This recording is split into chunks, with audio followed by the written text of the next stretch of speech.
Sì, ha capito la situazione del tecnico, perché insomma mi hanno derubato, ecco. Scusi, mi faccia capire perché non riesco a mettere la situazione a fuoco. A fuoco? Vorrà dire che farò un'altra denuncia ai pompieri. Per cortesia.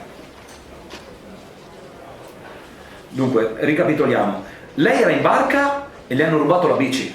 No, io ero al bar K, che lo chiamiamo così perché è un bar del cazzo.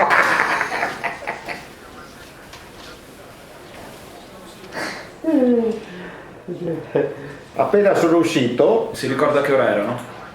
sicuramente prima delle 18, perché io rispetto il DCPM, DPCM. quello lì insomma.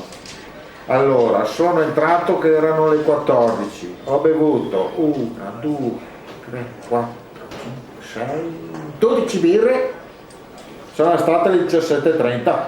Ah, lei beve una birra ogni quarto d'ora e poi vuole tornare a casa in bicicletta. No, ma io la bicicletta la uso come deambulatore.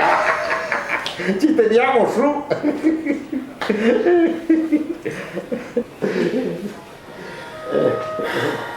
Vado avanti.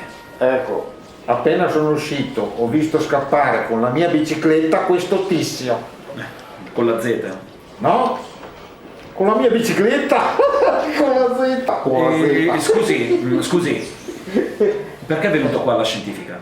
Perché ho disegnato un dettagliatissimo identikit del malfattore. Eccolo qua.